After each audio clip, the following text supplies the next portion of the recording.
اور اسی کتاب جو خواص آیت قرآنی جس میں ابھی سے پہلے میں نے ذکر کیا، اس کے اندر بھی یہ بات آئی کہ سستی و کاہلی دور کرنے کے لیے بھی تلاوت سورہ الحمد کی بڑی تاکید ہے. اسی طرح سے اپنی علمی کمی کو دور کرنے کے لیے بھی سورہ الحمد کی تلاوت کی جا سکتی ہے، علمی کمی کو دور کرنے کے لیے. ابھی میرے پاس اتنا وقت نہیں ہے، لیکن ایک مجتہد کے حوالے سے ہے کہ ان کے کان میں امیر المومنین نے سورہ الحمد کی تلاوت کی تھی، پورے سورہ الحمد، اور اس کے بعد سے ان کی تمام علمی مشکلات حل ہو گئی تھیں. تو بہرحال اپنے علم کی کمی کو دور کرنے کے لیے بھی سورہ الحمد کی تلاوت کی جا سکتی ہے. یا مثلا کوئی طالب علم ہے صحیح طور پر پڑھ نہیں پا رہا ہے، آج کل والدین بہت پوچھتے ہیں کہ بھائی بچہ ہے یہ ہمارا یہ تعلیم میں بالکل انٹرسٹ نہیں لے رہا ہے، اسکول کی تعلیم میں بھی نہیں لے رہا ہے، مدرسے کی تعلیم میں بھی نہیں لے رہا ہے، تو کیا کیا جائے؟ تو ان کے لیے بھی ہے کہ والدین سورہ الحمد کی تلاوت پڑھ کر اس بچے کے اوپر دم کریں، اور یا اس کو پانی کے اوپر یا اس کے کھانے کے اوپر، تو پھر دیکھیں کہ انشاءاللہ اس کی کیسی برکات نازل ہوتی ہیں. سورہ الحمد کو جبھی جسمانی اور روحانی بیماریوں سے شفا یابی کا سورہ بھی کہا جاتا ہے. اور جہل تو آپ کو معلوم ہی ہے کہ سب سے بڑی بیماری انسان کی جو ہے وہ جہل ہے. مشکلات علمی اگر ہوں ان کے لیے بھی سورہ الحمد جو ہے وہ پڑھی جا سکتی ہے.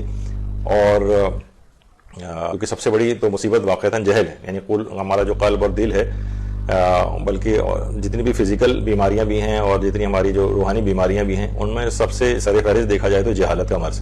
تو یہ بھی انشاءاللہ اس سے دور ہوتا ہے. اور اس سورے میں کی جانے والی اگر دعا قبول ہو جائے، مثلا اس سورے کو جب ہم بار بار پڑھتے ہیں، ہمارا ایک المیہ یہ بھی ہے کہ ترجمے کو بھی صحیح ہمیں پتہ نہیں ہوتا کہ ہم پڑھ کیا رہے ہیں. صراط الذین انعمت علیہم، پروردگار ہمیں ان لوگوں کی راہ کے اوپر چلانا جس پہ تو نے اپنی نعمتیں نازل کی، ان کی راہ پر چلانا.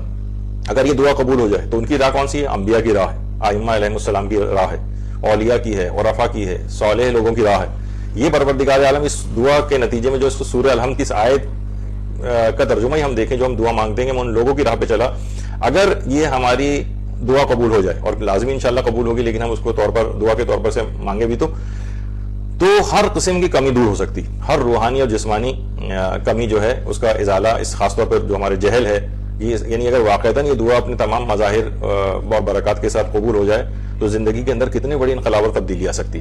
لیکن ہم کیونکہ رٹے رٹائے طریقے سے پڑھتے ہیں بعض اوقات چیزیں، اور سمجھ کے نہیں پڑھ رہے ہوتے، تو اتنی زیادہ ہمیں اپنی اندر تبدیلی بھی محسوس نہیں ہوتی. اس کے متعلق کہا جاتا ہے کہ سورہ الحمد کی ہر آیت جنت میں داخلے کا سبب ہے. یہ وجہ کہ آیت اللہ جوادی عاملی وہ فرماتے ہیں کہ سورہ کا ہر جملہ جنت میں داخلے کا سبب ہے. جنت کے 8 دروازے ہیں، یہ سورہ ہر دروازے سے داخلے کا استحقاق پیدا کر دیتا ہے. جس دروازے سے چاہیں جنت میں داخل ہو جائیں. رزق اور روزی کے حوالے سے جو مشکلات ہوتی ہیں، اس میں یہ سورہ بہت کارآمد ہے. حضرت امیر المومنین علیہ الصلوۃ والسلام نے اللہم صلی علی محمد و علی محمد نے روزی اور رزق کے سلسلے میں جو مشکلات ہوتی ہیں، انسان کی جاب کے سلسلے میں پریشانیاں ہوتی ہیں، کاروبار کے اندر نقصان ہو رہا ہے مثلا، تو رزق اور روزی کے سلسلے میں پریشانیوں سے نجات کے لیے سورہ فاتحہ کو پڑھنے کی بہت تاکید کی.